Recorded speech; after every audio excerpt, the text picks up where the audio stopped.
नमः। अभी अपने लोग महाभाष्य के पसपसान्निक का अध्ययन करेंगे।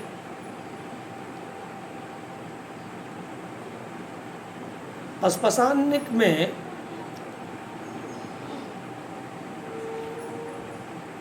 शब्द के विषय में जो भाष्यकार कहे हैं, नित्य रूप स्वरूपात्मक, नित्य पर्यायार्थक, जो स्फोट रूपी शब्द है, वही स्फोट रूपी शब्द ब्रह्म रूप में स्वीकृत है, जिसको ब्रह्म रूप में स्वीकारते हैं वैयाकरण गण। और ध्वन्यात्मक जो शब्द है, वह ध्वन्यात्मक शब्द अनित्य है, जिसको तार्किक गण अनित्य कहे हैं।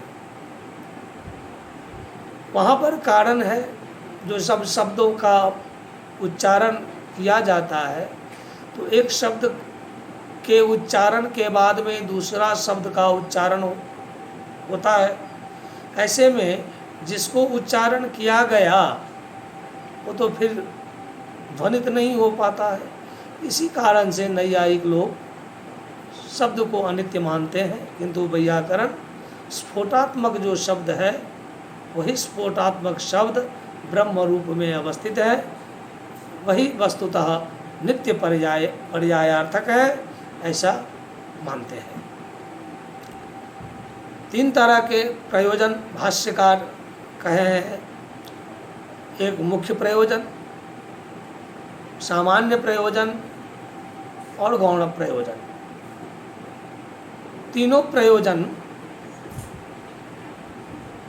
की चर्चा की गई। अब मैं उक्तः शब्दः स्वरूपम अपि उक्तम प्रयोजनानि अपि उक्तानि यहाँ से चर्चा करेंगे। तो उक्तः शब्द अर्थात शब्द को कह दिया गया, शब्द स्वरूपम उक्तम, शब्द का जो स्वरूप है उसका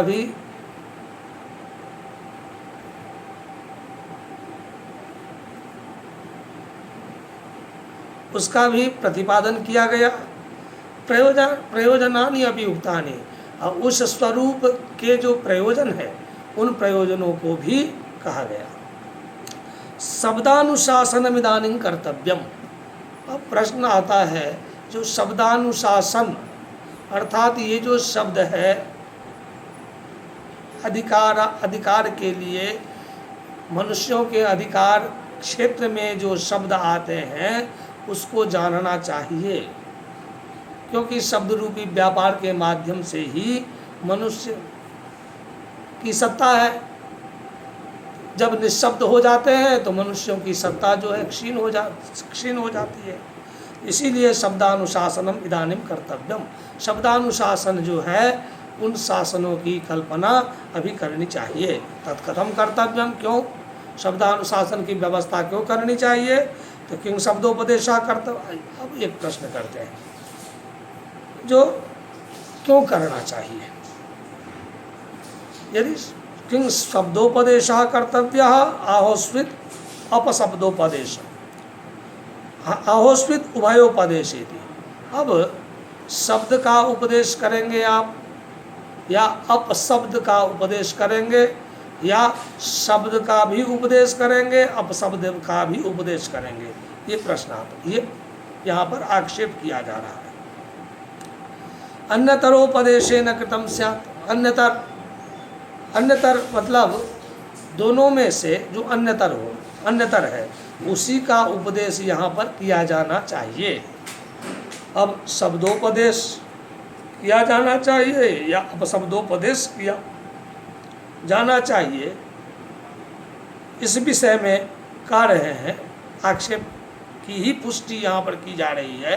तद यथा, जैसे भक्ष्य नियमेन अभक्ष्य प्रतिषेधो गम्यते, भक्ष्य नियम के द्वारा अभक्ष्य अर्थात भक्ष्य पदार्थ का यदि विधान किया जाता है तो ये भक्ष्य है, ये ग्रहण योग्य पदार्थ है।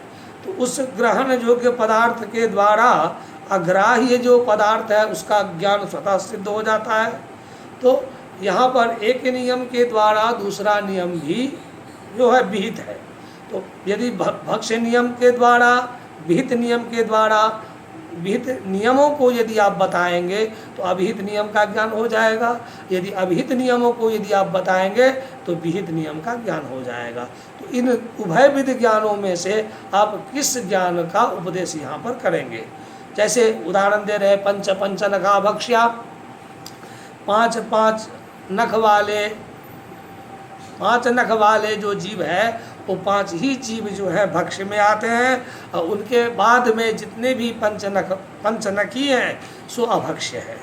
तो एतत् अतो अन्य अभक्ष्य, इसका मतलब हुआ जो उल्लिखित जो यहाँ पर पंचनख से युक्त जो पांच जीव है वही भक्ष्य पदार्थ में आते हैं, भक्ष्य में आते हैं, परिसीमा में आते हैं। इस उन विहित पंचनखों से इतर जो भी पंचनखी है उनको अभक्ष्य के परिसीमा में ही उनको आप स्वीकारेंगे। तो यहाँ पर अभक्ष्य प्रतिषेधेन अभक्ष्य नियम तद्यथा अभक्ष्य, या अभक्ष्य के द्वारा भी भक्ष्य का नियम आप कर सकते हैं। अभक्ष्य का प्रतिरोध करेंगे, अभक्ष्य का आप जो यहाँ पर वारण करेंगे उसके द्वारा भक्ष्य का स्वतः जो है नियम हो जाएगा। जैसे अभक्ष्यो ग्राम्य अभक्ष्य प्रतिषेधन अभक्ष्य नियम तद्यथा अभक्ष्यो ग्राम्य कुक्कुट, अभक्ष्य है क्या, गांव की मुर्गी, गांव की मुर्गी जो है भक्ष्य नहीं है। अभक्ष्यो ग्राम्य शूकर, अभक्ष्य क्या है, गांव का सुअर। इत्युक्ते इन दोनों उक्ति के द्वारा गम्यते ज्ञान होता है क्या, जो अरण्यो भक्ष्येति अर्थात अरण्य कुक्कुटः भक्ष्य, अरण्य के वन मुर्गी जो होती है वो जो है भक्ष्य पदार्थ हुआ। उसके बाद में अरण्य शुकरः जो हुआ अर्थात वन सुअर जिनको कहते हैं वो जो है भक्ष्य हुआ। एवं यहाँ भी यदि तावत् शब्दोपदेशः क्रियते, यदि शब्द का उपदेश यदि करते हैं तो गौ इत्येतस्मिन् उपदिष्टे गम्यते एतद् गव्यादयो अपशब्दा इति। यदि गौ यदि एक यह शब्द है इसका यदि उपदेश करेंगे तो जैसे गावी है, गोनी है, गोपी है, गोपोतलिका है इत्यादि जो शब्द है समझ जाएंगे ये जो है अपशब्द है। तो एक शब्द से मैं शब्द को समझेंगे और शब्देतर जो भी है उसको अपशब्द के रूप में स्वीकार कर लेंगे। अथापि अपशब्दोपदेश थे, यदि अपशब्दोपदेश के द्वारा यदि आप उपदेश करते हैं तो अपशब्दोपदेश का ज्ञान हो जाएगा। उस ज्ञान के तहत ये समझ जाएंगे ये शब्द है। तो गाव्यादिषुपदिष्टेषु गम्यते तद् गौ इत्यस्य शब्द इति। किंग पुनः अब आता है इन दोनों में से शब्दोपदेश या अपशब्दोपदेश में से कौन ज्याया अर्थात कौन सा बढ़िया है, किसको लेना चाहिए। तो बोल रहे हैं लघुत्वान शब्दोपदेश, लोग लाघव वाला जो मार्ग होता है उसी को स्वीकारते हैं। तो लाघव वाला मार्ग तो इसीलिए बोल रहे हैं लघुत्वान शब्दोपदेश, लाघव होगा। यदि शब्दोपदेश करेंगे तो उसमें लाघव आप अनुभव करेंगे। लघियान शब्दोपदेश, इसीलिए लघियान है, लघु रूपात्मक है शब्दोपदेश करना ही। गरियान शब्दोपदेश अर्थात बहुत बड़ी बात होगी यदि हम अपशब्दोपदेश करेंगे तो। एक ही कस्य शब्द से बहवो अपभ्रंशा, चूँकि एक ही शब्द है उस एक शब्द के बहुतों अपभ्रंश शब्द है। तो जब अपशब्दोपदेश करेंगे तो बहुत सारे जो अपशब्द हैं उनको मुझे उपदेश करना पड़ेगा। तो तद्यथा गौ इत्यस्य उदाहरण दे रहे हैं, तद्यथा गौ इत्यस्य शब्दस्य, गौ एक शब्द के लिए गावी अपभ्रंश में गावी शब्द का प्रयोग होता है, गौणी शब्द का प्रयोग होता है, गोपोतलिका शब्द का प्रयोग होता है, तो गोता शब्द का प्रयोग होता है। तो इत्ये लोके इत्येवमादयो अपभ्रंशा। तो क्या करना चाहिए? तो बोल रहे हैं इष्टान्वाख्यानम खलु अपि भवति। अपना जो इष्ट है, इष्ट क्या है? अब शब्दों को जानना या शब्दों को जानना।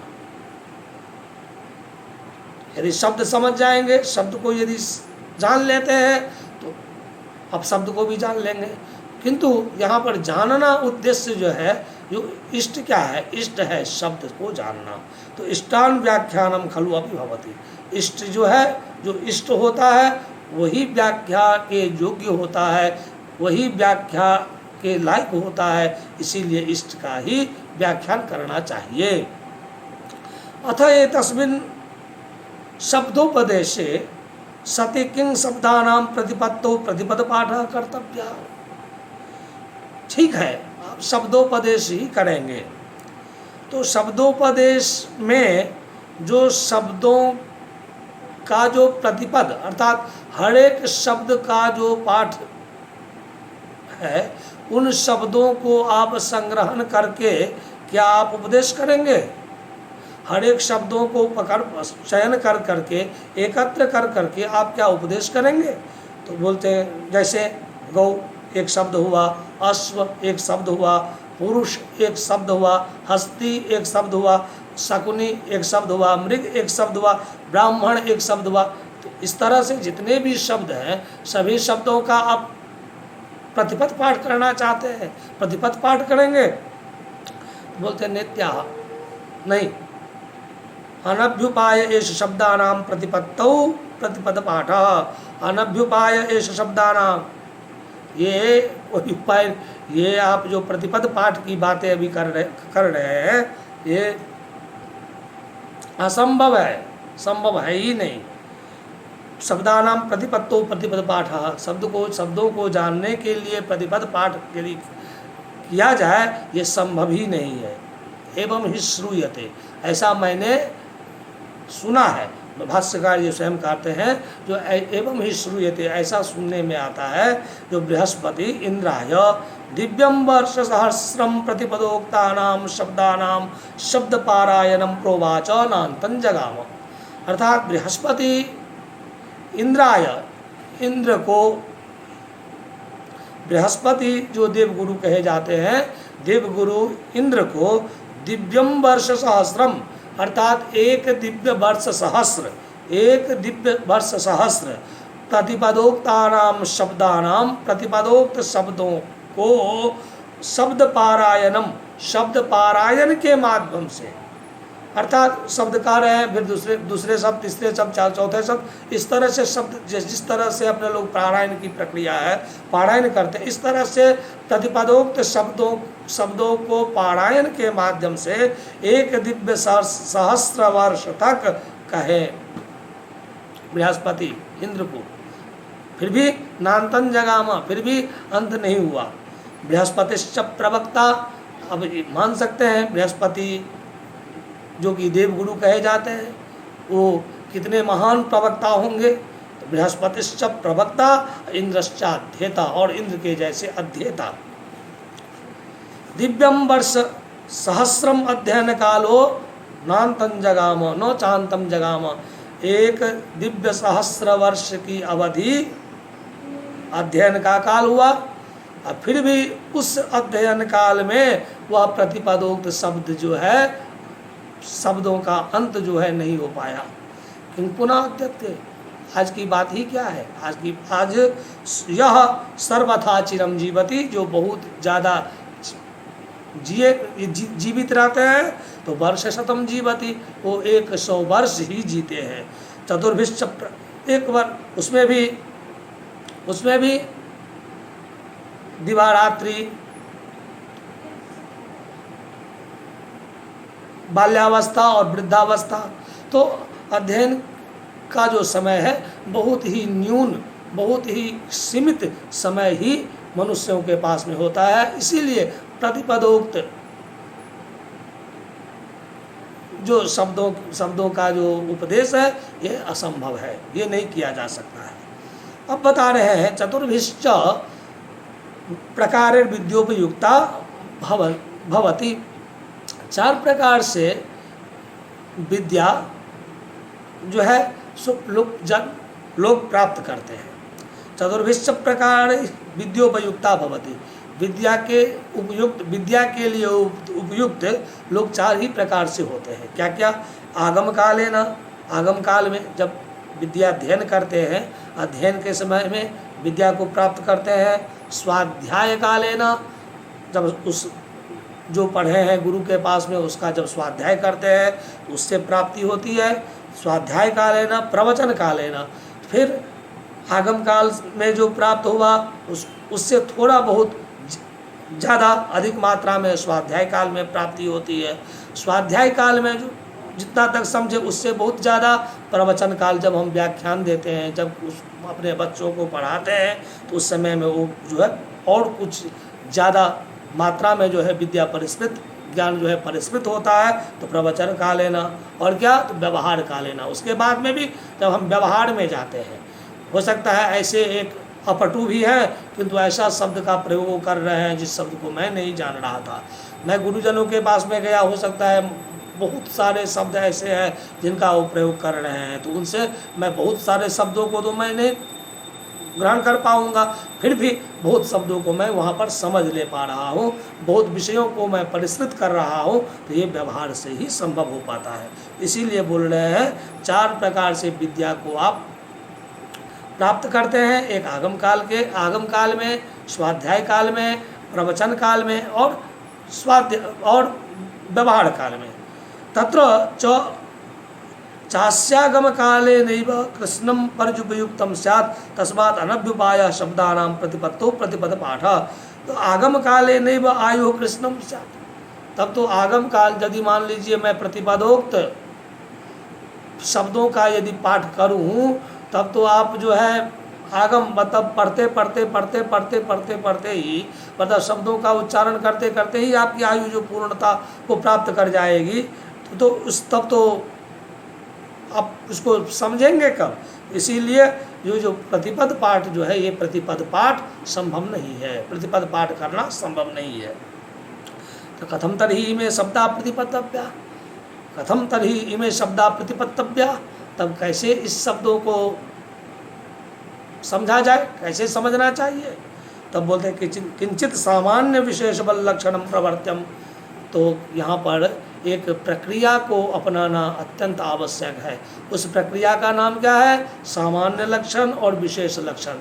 मैं सामान्य लक्षण की कल्पना करूँगा और विशेष लक्षण की कल्पना करूँगा।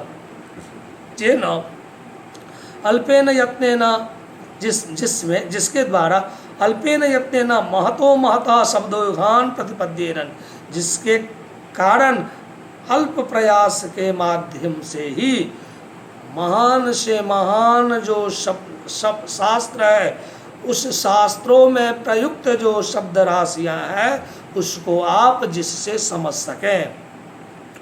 किं पुनस्तत्, क्या ये संभव है?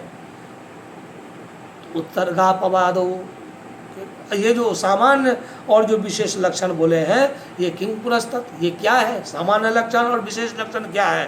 तो बोल रहे हैं किं पुनस्तत्, क्या है ये? तो उत्तरगापवादो, ये उत्सर्ग और अपवाद है। उत्सर्ग क्या हुआ? तो उत्सर्ग हो गया आपका सामान्य नियम, अपवाद क्या हो गया? तो विशेष नियम। तो यही बोल रहे हैं। तो उत्सर्ग क्या? सामान्य के जो विपरीत है, सामान्य के विरुद्ध में जो है उसी को आप यहाँ पर बोलेंगे अपवाद। कश्चित उत्सर्गा कर्तव्य, कहीं पर मैं उत्सर्ग नियम को करूँगा, कश्चित अपवाद, कहीं पर मैं क्या करूँगा? उसका अपवाद कहूँगा। तो कथम जातीय कहा पुनः उत्सर्गा कर्तव्य, कथम जातीय कहा अपवाद। किस जातीय आप उत्सर्ग सामान्य नियम को बनाएंगे, किस जातीय का अपवाद शास्त्र को बनाएंगे? तो बोल रहे हैं सामान्य उत्सर्गा कर्तव्य, सामान्य नियम के तहत मैं उत्सर्ग नियम को मैं करूँगा। तद्यथा कर्मण्यन, जैसे कर्म यदि उपपद में रहे तो धातु से अण प्रत्यय होता है। तस्य विशेषेण अपवाद, उसी कर्मण्यन के अपवाद स्वरूप मैं बताऊंगा क्या, आतो अनुपसर्गे का, आतो अनुपसर्गे का, उपसर्ग रहित जो आकारांत धातु है उससे कौ प्रत्यय, तो ये कर्मण्यन का अपवादक हो गया। किंतु पुनः तो ये यहाँ पर कह दिए। अब बोल रहे हैं जो शब्दों के विषय में एक शंका उत्पन्न होता है, एक शंका बहुत ही महत्वपूर्ण माना जाता है। जो शब्द मैं देख रहा हूँ जो एक तो जात्यात्मक है, ऐसे राम, तो राम कहने से इस संसार में जिनके नाम राम हो या जिस शास्त्रों में राम हो, सब एक रामवाचक अर्थात जातीयक हो गए राम, और एक व्यक्ति विशेष के रूप में राम है। तो जाति रूपात्मक भी शब्द है और व्यक्ति रूपात्मक भी शब्द है। तो आप यहाँ पर जाति रूपात्मक शब्द को पकड़ेंगे या व्यक्ति रूपात्मक शब्द को पकड़ेंगे। किंतु पुनः आकृति पदार्थ माहो से द्रव्यम, आकृति का मतलब हो गया जाति, तो किंतु पुनः आकृति ही पदार्थम मत्वा उपदेशः क्रियते आहोस्ते द्रव्यम, द्रव्यम स्वीकृत्य उपदेशः क्रियते। द्रव्य को आप मान करके उपदेश करेंगे या आकृति को मान करके आप उपदेश करेंगे, या दोनों को, उभयम इत्याह, दोनों को। तो बोल रहे हैं जो उभयम, दोनों को मान के ही करेंगे। मतलब जाति को पकड़ के कर देने से स्वतः जो है व्यक्ति का ज्ञान हो जाएगा, किंतु ऐसा नहीं, क्योंकि हमारे सूत्रकार दोनों को ही स्वीकार करते हैं, दोनों को स्वीकार करना भी पड़ेगा। इसीलिए जात्याख्यायाम एकस्मिन् बहुवचन मन्यतरस्याम जाति परक सूत्र है, और स्वरूपाणाम एक शेष विभक्त जाति परक है, और सुप्तिगंतम पदम ये सब जो है स्वादिष्ट सर्व जो है ये सब आपका व्यक्ति परक सूत्र है। तो सूत्र के अनुरूप ही यहाँ पर व्याख्या की जाती है, भाष्य की रचना की गई है। अतः ये सूत्र से रहित, सूत्र के विरुद्ध होकर के एक भी कदम नहीं उठाते हैं। तो उभयता ही आचार्य न सूत्राणि पठतानि, उसी बात को कर रहे हैं। तो दोनों जाति को भी और व्यक्ति को भी, क्योंकि हमारे जो आचार्य हैं, आचार्य कौन, महर्षि पाणिनि, वह दोनों प्रकार के ही सूत्र को, जाति को भी मान करके सूत्र का प्रणयन किए हैं और व्यक्ति को भी मान कर सूत्र का प्रणयन किए हैं। तो उभयता ही आचार्य न सूत्राणि पठितानि आकृतिम पदार्थम मत्वा, आकृति पदार्थ को मानते हुए जात्याख्यायाम एकस्मिन् बहुवचन मन्यतरस्याम सूत्र का प्रणयन किए हैं, और द्रव्यम पदार्थम मत्वा, द्रव्य को पदार्थ मानते हुए स्वरूपाणाम एक शेष विभक्तों का प्रणयन किए हैं। अब बोल रहे हैं किंग पुनर्नित्य शब्द आस्वित कार्य, ये शब्द जो है ये शब्द नित्य है या कार्य है। संग्रहे एतत् प्राधान्येन परीक्षितम नित्योवा स्यात् कार्योवा, संग्रह जो व्याधि के द्वारा प्रणीत जो ग्रंथ है, महर्षि जो कि व्याधि भगवान पाणिनि के मामा थे, तो व्याधि के द्वारा संग्रह शास्त्र की रचना की गई थी, जो ग्रंथ वर्तमान में प्रायः अनुपलब्ध हैं। तो उसमें उस संग्रह ग्रंथ में एतत् प्राधान्येन परीक्षितम, इसको प्राधान्य रूप से परीक्षण किया गया है। जो ये शब्द जो है नित्य भी है और कार्य भी है। तत्र उक्ता दोषा, अर्थात नित्य रूप में यदि आप शब्दों को स्वीकार करेंगे तो जो लाभ है उसको भी कहा गया है, जो दोष होगा वो भी कहा गया है। तो तत्र उक्ता दोषा, वहाँ पर दोष जो है उसको भी कहा गया है। प्रयोजनानि अपि उक्तानि, प्रयोजन जो है उसको भी कहे गए हैं। तत्र तु एषः निर्णयः, वहाँ पर यह निर्णय आता है कि यद्येव नित्यः, ये शब्द जो है ये नित्य है, अथापि कार्य, तो अनंतरम अपि अयम शब्द कार्य रूपात्मक, यह शब्द जो है कार्य है, कार्य रूप में है। उभयथा भी लक्षणम प्रवर्त्यम इति, अर्थात दोनों प्रकार का नित्य लक्षण भी आप शब्द को मानेंगे और कार्य। इसीलिए मैं पहले आप बताया था। हमारे तार्किक गण जो हैं शब्द को अनित्य मानते हैं, किंतु वैयाकरण शब्द को नित्य मानते हैं। तो उभय विध लक्षण ही आपको मानना पड़ेगा, किंतु वस्तुतः शब्द जो है स्फोटात्मक है। स्फोट शब्द को ही ब्रह्म रूप में वैयाकरण लोग स्वीकारते हैं। कथम पुनः इदम भगवतः पाणिनेः आचार्यस्य लक्षणं प्रवृत्तम। कथम पुनः इदम भगवतः पाणिनेः आचार्यस्य लक्षणं प्रवृत्तम। तब यदि शब्द नित्य भी है और शब्द जो है कार्य भी है, तो भगवान पाणिनि जो है, भगवान पाणिनि आचार्य के द्वारा प्रणीत जो सूत्रात्मक यह ग्रंथ है, उस ग्रंथ के द्वारा पठित जो शब्द की निष्पत्तियाँ, उस निष्पत्तियों में इस लक्षण को आप कैसे घटाएंगे? तो बोल रहे हैं सिद्धे शब्दार्थ संबंधे। यह भाष्य का पहला भाष्य वार्तिक है। पहला भाष्य वार्तिक के रूप में सिद्धे शब्दार्थ संबंधे को अपने लोग लेते हैं।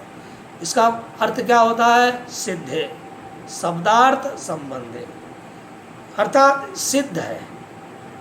क्या है सिद्ध? तो शब्द स्वतः सिद्ध है, शब्द स्वयं सिद्ध है।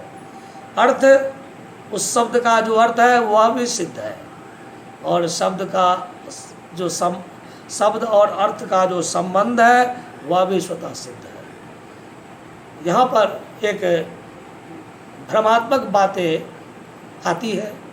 यद्यपि जो हमारे प्रौढ़ स्तरीय उच्च स्तरीय जो पाणिनीय वेत्तागण है, शास्त्रज्ञ गण है, वो लोग तो बिल्कुल इस क्रम में नहीं आते हैं। वो लोग तो हमेशा ही अपने शास्त्र चिंतन में ही लगे रहते हैं। किंतु कुछ अल्पज्ञ, जिनको शास्त्रों में प्रवृत्ति नहीं है, जो कि शास्त्र को नहीं अध्ययन करना चाहते हैं, शास्त्र से परांग हैं, उन लोगों के मुंह से आप बराबर सुनेंगे इस शब्दों की जो उत्पत्ति है व्याकरणों के द्वारा, ये गलत है। शब्दों का निष्पादन, शब्दों की जो प्रक्रिया है व्याकरण के द्वारा की जाती है, ये सब जो है भ्रमात्मक बातें हैं। यदि भ्रमात्मक बातें नहीं हो तो ये जो भाष्य के जो वार्तिक के द्वारा अभी कहा जा रहा है, यही व्यर्थ हो जाएगा। दूसरी बात, जो बोलते हैं कि का प्रकृति का प्रत्यय ऐसे ऐसे करके, वहाँ पर हर एक शब्द को आप प्रकृति और प्रत्यय के द्वारा सिद्ध नहीं कर सकेंगे, क्योंकि प्रकृति और प्रत्यय के द्वारा यदि हर एक शब्द यदि सिद्ध हो जाए तो शब्द जोगी ही होंगे, शब्द कभी रूढ़ी नहीं होंगे, शब्द कभी जो रूढ़ी नहीं होंगे। इसीलिए ये अल्पज्ञता का प्रतीक आप मान सकते हैं। जो हर एक शब्द में जो ऐसे नहीं ऐसे, ऐसे नहीं ऐसे जो करते हैं, वो अन्यथा रूप से उनको प्रकृति और प्रत्यय के विषय में बहुत ज़्यादा ज्ञान नहीं होता है, वो बहुत ज़्यादा तक जो है अनुभव नहीं किए रहते हैं। इसीलिए यहाँ पर कहा गया है जो शिष्टजन हैं, जो हमारे गुरुजन हैं, हमारे जो आचार्यगण हैं, वर्तमान में भी एक से एक धुरंधर हैं, जिनके पास में बैठना बिल्कुल ही मुश्किल है, जो कि अभी भी महाभाष्य को एकदम कंठ में रखे हुए हैं। दर्शन भाग उनका उतना ही उच्च स्तरीय है, तो उन लोगों के मुंह से कभी भी आप नहीं सुनेंगे। अब सुन लेते हैं और देखते हैं, यदि ये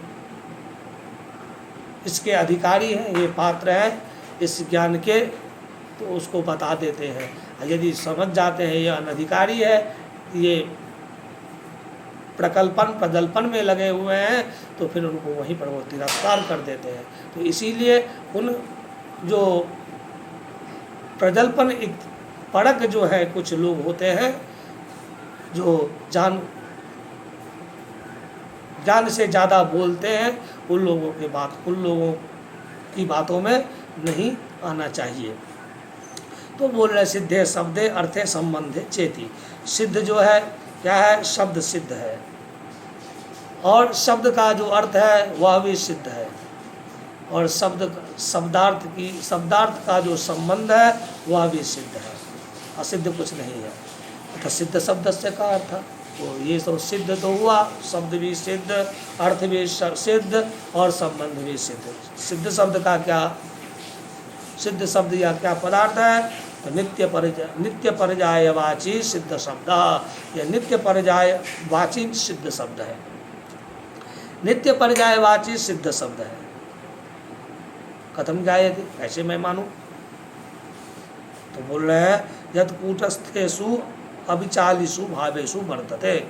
तो यहाँ पर नित्य को व्यक्त कर रहे हैं। नित्य किसको कहेंगे? तो कूटस्थेषु अविचालिषु भावेषु वर्तते। जैसे लोहार या सोनार किसी द्रव्य को द्रव्यांतर में परिवर्तित करने के लिए कूट पे रख करके उसको कूटते हैं। कूटने के बाद में अर्थात अग्नि में संस्कार करने के बाद में द्रव्य को वो अपने कूट पर रखते हैं और उसके ऊपर से उसको कूट करके उस आकृति में उसको परिणत, उस रूप में उसको परिवर्तित करते हैं। उसी को यहाँ पर नित्य पर्याय में कहा गया है। तत् कूटस्थेषु अविचालिषु भावेषु वर्तते। जिसको कूट में स्थित, कूटस्थ हुआ, उसमें है स्थित। तो जो कोई भी द्रव्य जब कूटस्थ में जब होता है तो विचरण नहीं करता है, वो यथावत वहीं पर टिका हुआ रहता है। तभी उसको सोनार हुआ या लोहार हुआ, उसको कूट कर करके अन्य रूप में उसको रूपांतरण करते हैं। तो नित्य का मतलब हुआ क्या? जत कूटस्थेषु अविचालिषु भावेषु वर्तते। तद्यथा कैसे? तो सिद्धाद्यौ, या द्यौ अर्थात दिवलोक जो है सिद्धा है, सिद्धा पृथ्वी या पृथ्वी जो है सिद्धा है। अविचालिषु भाव में है ये। सिद्धम आकाशम, या आकाश जो है क्या है? सिद्ध है। तो बोल रहे हैं जो ये जो आप जो हमको अभी बता रहे हैं, जो नित्य है और कार्य भी है, नित्य की आप परिभाषा दे रहे हैं जो कूटस्थेषु अविचालिषु भावेषु वर्तते, नित्य की परिभाषा को आप यहाँ पर व्यक्त कर रहे हैं। तो ये तो मैं कार्य में भी इस परिभाषा को मैं व्यक्त कर सकता हूँ। कार्येषु अपि वर्तते तत्र उत एतत् नित्य पर्यायवाचिनो ग्रहणम न पुनः कार्य सिद्ध शब्द है। जब यह सिद्ध शब्द को यदि मैं कार्य रूप में मैं यदि ग्रहण कर लेता हूँ तो भी मैं कह सकता हूँ। तो नित्य रूप में आप सिद्ध शब्द को यहाँ पर क्यों ग्रहण कर रहे हैं? तो इसका समाधान देते हैं क्या? संग्रहे तावत् कार्य प्रतिद्वंद्वी भावान मन्यामहे नित्य पर्यायवाचिनो ग्रहणम यहापि तदैव। संग्रह शास्त्र में मैं कार्य के प्रतिद्वंदी रूप में नित्य रूपी जो कार्य है उसके कार्य के प्रतिद्वंदी रूप में नित्य पर शब्द है। नहीं, नित्य के प्रतिद्वंदी नित्य का या कार्य प्रतिद्वंदी रूप में रहता है, इसीलिए नित्य का प्रतिद्वंदी है, किंतु कार्य का प्रतिद्वंदी नित्य नहीं है।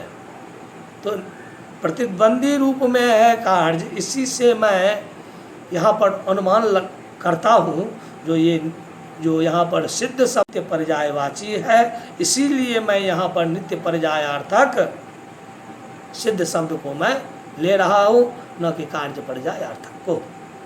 यहाँ भी तदैव। अथवा संति एक पदानि अपि अवधारणानि तज्जता अभक्षो वायुभक्ष इति। अथवा संति एक पदानि अपि अवधारणानि, अथवा ऐसा भी आप मान सकते हैं जो एक पदानि अवधारणानि, एक पद है उसी को आप अवधारित कर लीजिए। जैसे अभक्षो वायुभक्ष इति। तो यहाँ पर एक पद को यदि मान लीजिए आप एक अर्थ में यदि आप उसको मान लेते हैं तो कैसे कि अभक्ष वायुभक्ष, तो इसका मतलब क्या होगा? अप अर्थात जल ही वो भक्षण करता है, वायु को ही वो भक्षण करता है। एवं यह भी सिद्ध एवं न साध्य, अर्थात यह सिद्ध जो है सो सिद्ध ही है और साध्य नहीं है। तो यहाँ पर एक युक्ति, एक तर्क जो है यहाँ पर भाष्यकार प्रस्तुत कर रहे हैं, जो आप एक पद रूप में ही इसको यदि आप अवधारित करते हैं, एक पद अर्थ में यदि इसको अवधारित कर लेते हैं तो भी काम चल सकता है। तो बोलते अथवा पूर्व पद लोपो द्रष्टव्य, यथवा पूर्व पद लोप, तो समास में मध्य पद लोप समास होते हैं, पूर्व पद समास का भी लोप, समास में पूर्व पद का भी लोप होता है, उत्तर पद का भी कभी कभार लोप देखने को मिलता है। तो जैसे कि मान लीजिए शाक पार्थिव एक शब्द है, तो इसका मतलब क्या हुआ? इसका मतलब होता है शाक प्रिय पार्थिव, अर्थात शाक के प्रिय है ये पार्थिव अर्थात राजा, वो शाक पार्थिव कहे जाते हैं। शाक प्रिय पार्थिव, शाक पार्थिव, यहाँ पर मध्य पद का जो लोप हो गया है। वैसे ही देव पूजको ब्राह्मण देव ब्राह्मण, अर्थात अयम ब्राह्मण देवस्य पूजक, यहाँ पर ये पूजक जो है देवस्य पूजका देव पूजका ब्राह्मण देव ब्राह्मण, तो ये देव ब्राह्मण का मतलब क्या हो गया? जो देव को पूजने वाला ब्राह्मण, तो ये यहाँ पर मध्य पद का लोप हो गया है, अर्थात पूजक का लोप हो गया, तो देव ब्राह्मण हो गया। इसी तरह से मध्य का लोप होता है, पूर्व पद में भी आप लोप करते हैं। तो इसी बात को यहाँ पर ध्यान में रखते हुए कह रहे हैं अथवा पूर्व पद लोपो अत्र द्रष्टव्य, यहाँ पर पूर्व पद का लोप हुआ है, ये भी द्रष्टव्य है, देखने योग्य है। अत्यंत सिद्ध, जैसे कि अपने लोग कहते हैं कि अत्यंत सिद्ध, अत्यंत सिद्ध जो है उसी को आप सिद्ध कर रहे हैं, तो यहाँ पर अत्यंत जो पूर्व में पद है उसका लोप कर दीजिए, तो क्या हो गया? सिद्ध हो गया। तद्यथा देवदत्तो दत्तः, देवदत्त शब्द है, यहाँ पर आप पूर्व पद का लोप कर दिए, पूर्व पद हो गया देव, उसका लोप कर देते हैं तो दत्ता। वैसे जैसे कि सत्यभामा में सत्य है, पूर्व पद, उस सत्य को लोप कर दीजिए तो भामा इति, इस तरह से लोक में भी तो व्यवहार होता ही है। तो यहाँ पर आप पूर्व पद लोप परक ये सिद्ध शब्द को आप मान सकते हैं। तो यहाँ पर दो कार्य, एक पहला सिद्ध शब्द का अर्थ बता रहे हैं, नित्यात्मक सिद्ध शब्द है, इसके लिए प्रमाण दे रहे हैं संग्रह में नित्य के प्रतिद्वंदी रूप में कार्य है, इसीलिए नित्य शब्द को ही लिया गया है। तीसरा कारण दे रहे हैं जो इसको एक अर्थ में आप अवधारित कर लेते हैं तो भी आपका चल सकता है, तो ये तीसरा कारण हुआ। चौथा कारण क्या दे रहे हैं? जो यहाँ पर पूर्व पद का लोप हुआ है। तो इस तरह से यहाँ पर चार कारण जो है बताए हैं। उसके बाद बताते हैं कि अथवा व्याख्यान तो विशेष प्रतिपत्ति नहीं संदेहात अलक्षणम। जैसे देखिए, जब जहाँ पर शंका होती है, जहाँ पर शंकाएँ आती है, वहाँ पर क्या करेंगे? उसको क्या अपदार्थ बोल करके छोड़ देंगे? अपदार्थ कह करके उसको क्या करेंगे? त्याग देंगे?